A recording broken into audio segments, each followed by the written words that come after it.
What's good, everybody? It's your boy, Mr. CDKboxing. Let's talk boxing, man. Let me cut this phone off, man. Let me cut it down. Because it seems like every time I go live, seems like people want to get to, hitting me up or whatever. We're going to get right into it, man.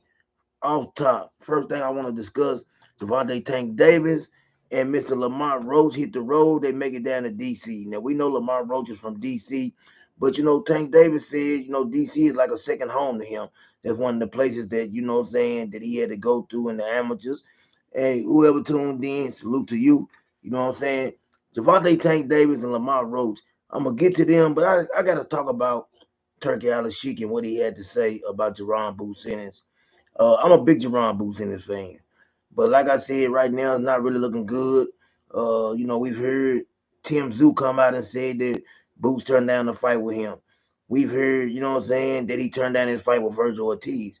Now, we also heard Jerron Boots Ennis say that he didn't know anything about the negotiations or whatever was going on behind the scenes.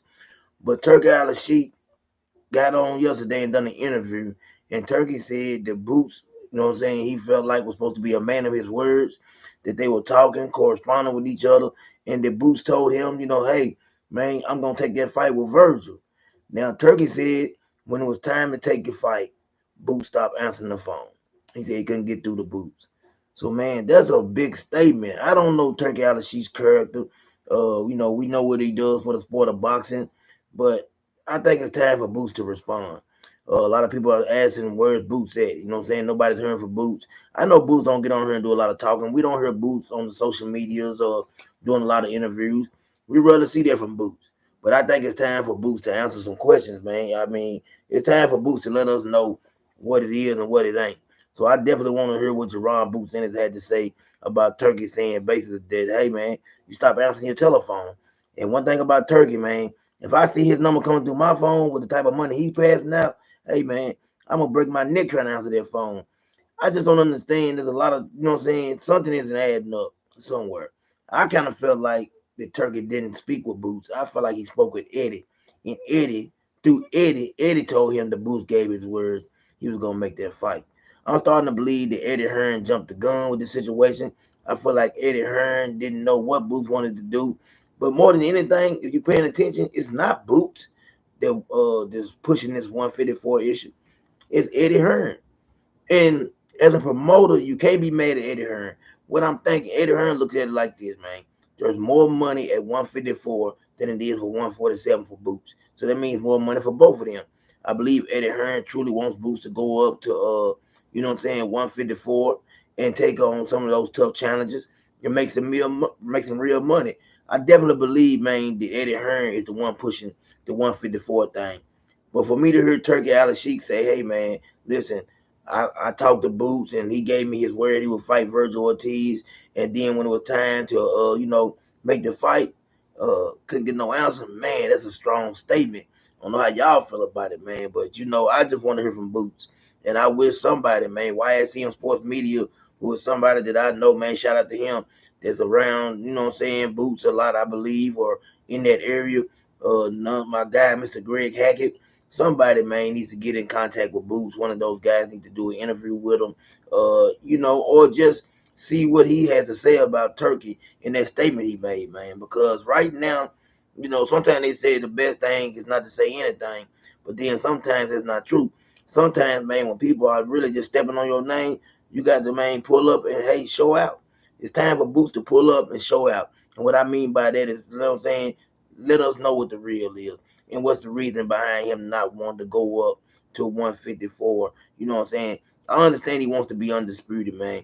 But I'm telling you now, from what I'm hearing, because I was listening to Brian Norman, you know what I'm saying, on Before Champs, him, Blair Cobbs, and shout out to Before Champs. There's a show, man, with Mill City Boxing, man.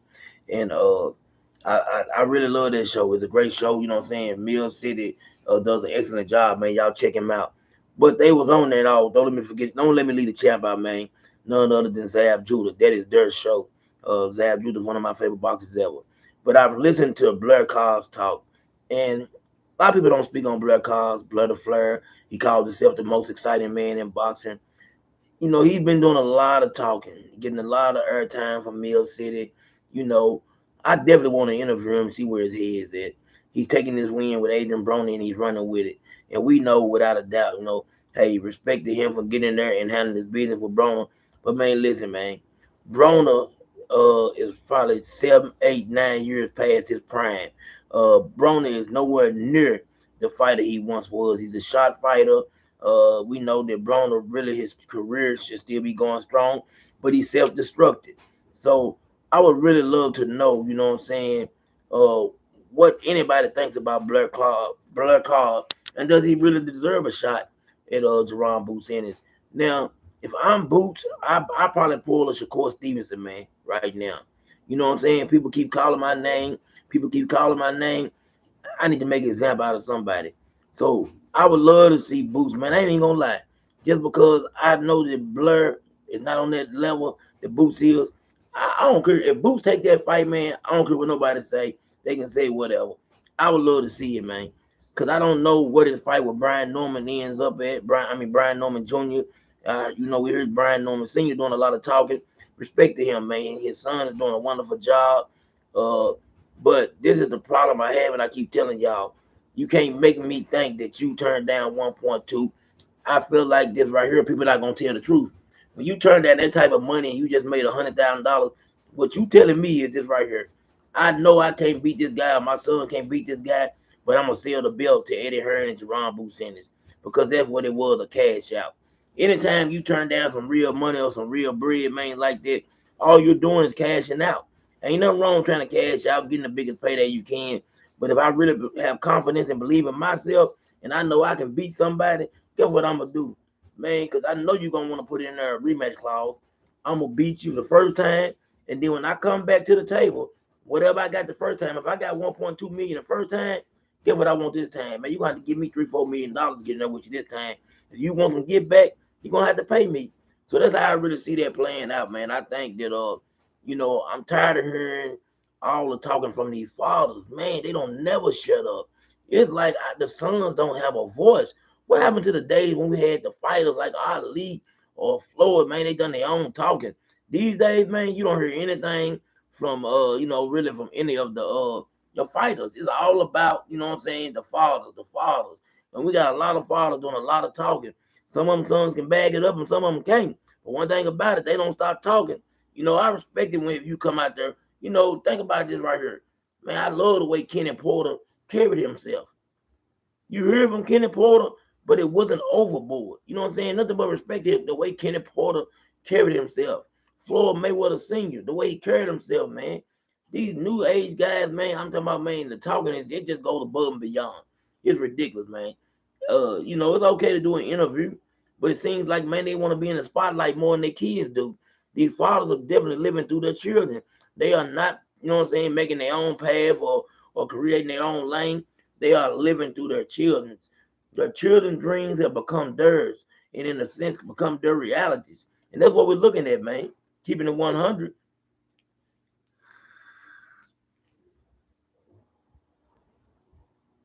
All right, let me say it like this. Brian Norman was saying this morning, senior, him and Blair Cobbs, like I said, I was watching before champs. I listened to a lot of the statements he made, and he says he really wants to fight with Jerron Boots Ennis in 2025. Guess what? No better time than now to make the fights. And if I'm Boots, man, I'm telling Eddie Hearn, you messed up. You know what I'm saying? You got me looking silly out here. You got me looking crazy in these boxing streets. You're going to have to do something, man. What they say, man, do something to make me happy. Well, do something to Eddie Hearn to make Jerron Boots Ennis happy, man. Give that man an opportunity to get one of those titles. You already to push him out the way for Conor being, one of your fellow countrymen. And you trying your best to wheel and deal that fight. Now, like I said, Boots you might feel like it's a bigger fight between Conor Bean and Jerron Boots, and it's okay. But man, why does Boots have to keep on waiting? It is time for Boots, man, to get his shine, man. And Boots is not getting his shine. Now, man, a lot of people have been asking where Coach Cabin and Coach Kenny was. And yesterday, guess what? We got opportunity. We seen Javante Tank Davis. He was walking after the press conference, and I think he went by and he didn't see Coach Cabin at first. But when he did, man, he turned around and gave Coach Cabin a hug and showed him some love. Now, I don't know why Coach Cabin hasn't been on stage with Tank. I don't know the situation, but I know that should be like, I think that's definitely a father figure to Tank. And whatever it is, if there is a problem, one thing about it, they gonna work it out. So, what I'm saying, I'm definitely hoping that Tank is focused. And when he got Coach Calvin in his corner, man, he's definitely, man, a real elite type fighter. Coach Calvin, man, does a great job.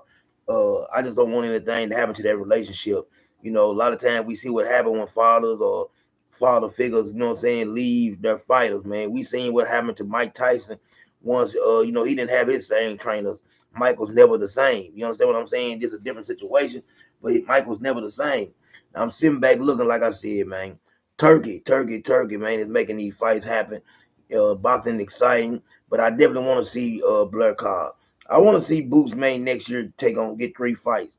He definitely needs to get in the ring 3 times. And the problem right now with boxing is this, man. Boxing is at an all-time. I'm talking about, it's disastrous right now. You got prospects that barely fight these days.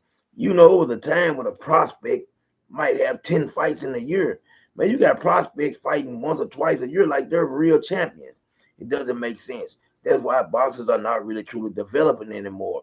You don't get the great fights. You got people turning down fights. Man, people used to be happy to get 1.2 million. Nowadays, man, especially when you have never made that type of money, man, people would be happy to get 1.2 million. I don't care how many times Brian Norman Sr. says they turned it down because Eddie, lowballed them. Why you didn't turn down 150,000 the fight before? If Eddie Hearn lowballed you, why didn't you turn down that 150,000 or whatever your son made? See, that's why I keep telling y'all my favorite word: make it make sense. Start paying attention to what these people have to say, man. Because a lot of the things you hear, it ain't about nothing. You can't tell me you turned down 150. I mean, you took 150,000, but turned down 1.2. Then on top of that, your goal is to make your son a millionaire. You said would have probably when everything was over with, he would have made around $800,000, close enough to $1 million to me. But guess what though? The rematch would have definitely put him over that millionaire plateau that you're looking for. So you know what I'm saying? That's why I keep telling y'all. Y'all really, have a problem with Boots. Everybody's not talking about what really needs to be talked about. So like I said, I haven't heard anything else about like certain channels. We're not talking about Tank Davis and these RS problems. Nobody wants to bring it up, man. It's keeping hush hush. But like I said, I don't never pray for another man's downfall, especially another young black man, brother, whatever, that's doing great, especially for Tank the way he take care of business in his community, man. I want nothing but the best for these men. But boxing is at an all-time low, man. Fighters don't want to fight each other no more. Prospects fighting 2 times a year, going from 10 to, you know what I'm saying? Think about that, man. When have you ever known, if you're a true hardcore boxing fan, when have you ever seen a prospect only fight once or twice a year? It doesn't make sense. You see what I'm saying? It just doesn't make sense. We got the legends that's around these. I don't understand that too. You got Oscar De La Hoya, the Floyd Mayweather, the Bernard Hopkins. What are they doing, man? Why not none of these older or elder statements in the boxing community grabbing these fighters, man, and teaching them and showing them the real way? You know what I'm saying? The only guy that I see that I like the way he's moving, and he had a simple little screw up or whatever with his blood work from what Danny Garcia is Camille Moten. That young man right there, man, is special, and he's gonna be a great talent. I love to see Camille Moten. I think Camille Moten, man, is gonna be, man, probably a 3 or 4 division world champion. The only thing with Camille, man, somebody they say he's around 5'2". Now that right there could be a problem, especially when you're moving up in weight. And we also hearing the Monster anyway. Monster anyway had some things to say about Tank. Tank came back and said something about him. Tank said the only thing anyway has is power. And listen, I don't ever want to see that fight because as much as they gonna try to talk your fight up, I know how that fight ends. And it ends with Tank knocking him out and Monster anyway looking up at the lights. You can say whatever you want to, man. Monster anyway, man, is not on Tank's level. I mean, they're both elite fighters, but the difference in that fight gonna be a whole lot. You know what I'm saying? Of power, a whole lot of skill.